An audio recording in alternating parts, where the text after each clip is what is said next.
OpenPlotter, épisode 2, la carte SD. Nous allons installer donc le logiciel pour faire fonctionner OpenPlotter sur notre carte.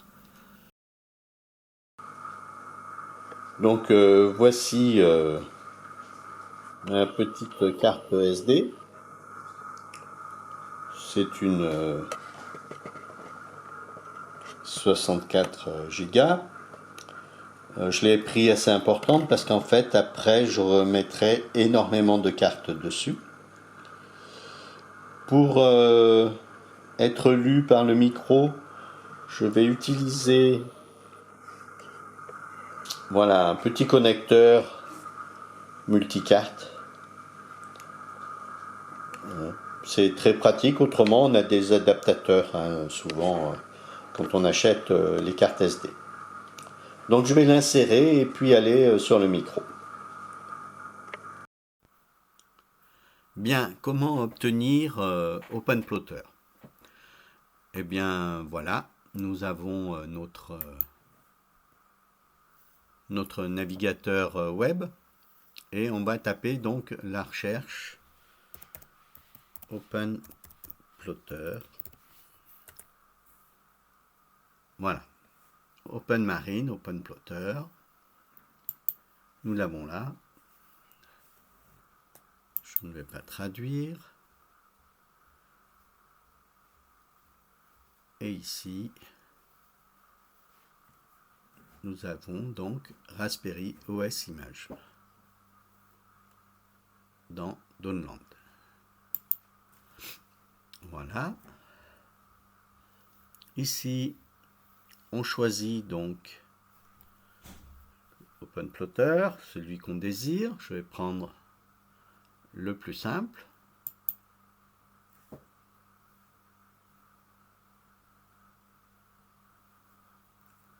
Voilà. La version 3, stable, 64 bits, qui date de 4 mois. Hop. Et je suis en train de la télécharger. On le voit ici.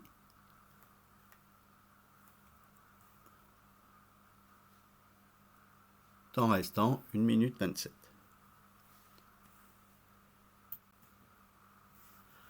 Voilà, nous avons maintenant OpenPlotter et nous allons voir le logiciel qu'il nous faut pour graver notre carte SD.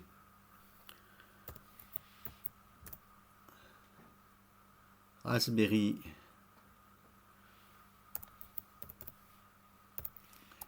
Imager.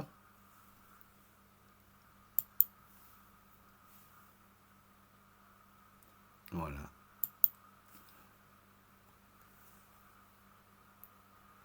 Et ici,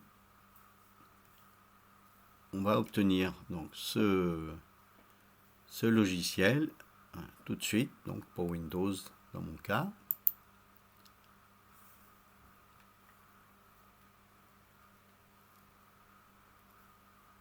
Et voilà, c'est terminé.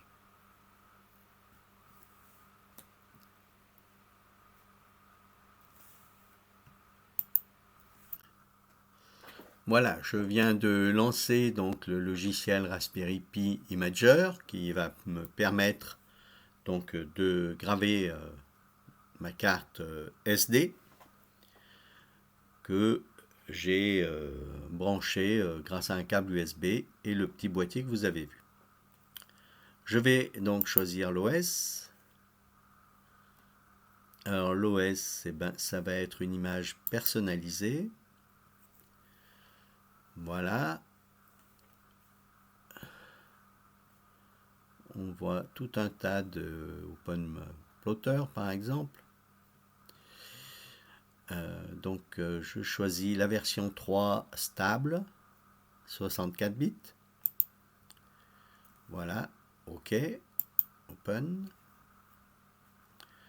Je choisis le lieu de stockage. Il n'y en a qu'une, la carte de 64 Go. Et écrire. C'est tout.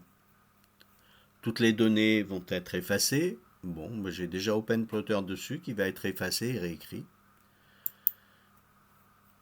Et c'est parti. Donc là, c'est mon système Windows qui ne reconnaît plus la carte SD, donc j'annule et je laisse continuer l'écriture 5%, etc. Dès que c'est fini, on revoit la suite.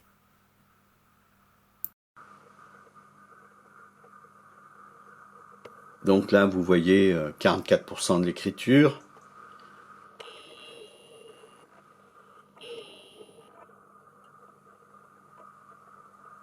Voilà, on attend, ça va se faire. Donc j'avais repris juste pour vous montrer le branchement en fait. Voilà.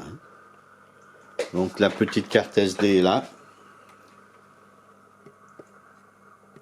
Et par le câble USB, voilà, je suis branché sur le PC.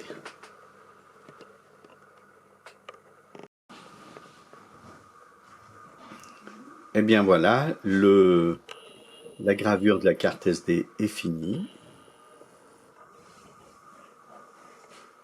Je vais retirer donc la carte SD et la mettre maintenant sur le Raspberry. Et voilà, j'ai donc réinstallé la carte SD avec OpenPlotter et j'ai rajouté aussi un câble Ethernet, un câble réseau, de façon à faire les mises à jour. Voilà, je le mets en route. Voilà,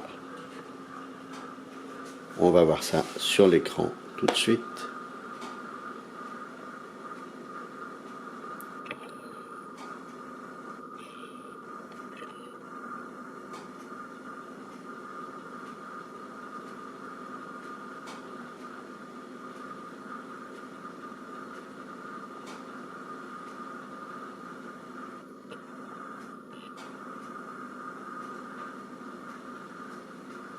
Et le voilà. Nous avons un OpenPlotter tout à fait accessible. Donc j'ai un message d'avertissement, c'est parce que j'ai mis en route une liaison sécurisée dessus et le mot de passe n'a pas été changé, donc on a cette information de sécurité.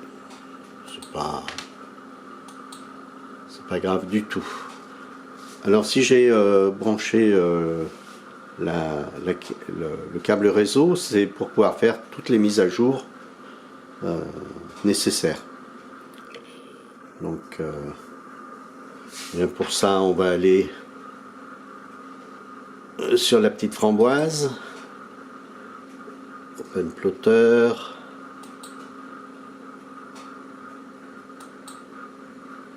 Voilà, et préférences. Voilà, et je vais faire déjà actualiser.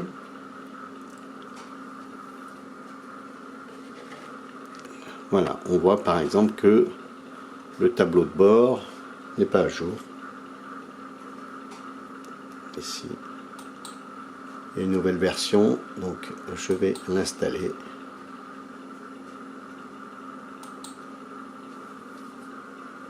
Voilà, donc on va installer comme ça toutes les mises à jour nécessaires et on a notre OpenPlotter de prêt. Nous verrons par la suite l'installation des cartes et l'utilisation que j'en fais et pour la météo. Voilà, bonne journée, à bientôt.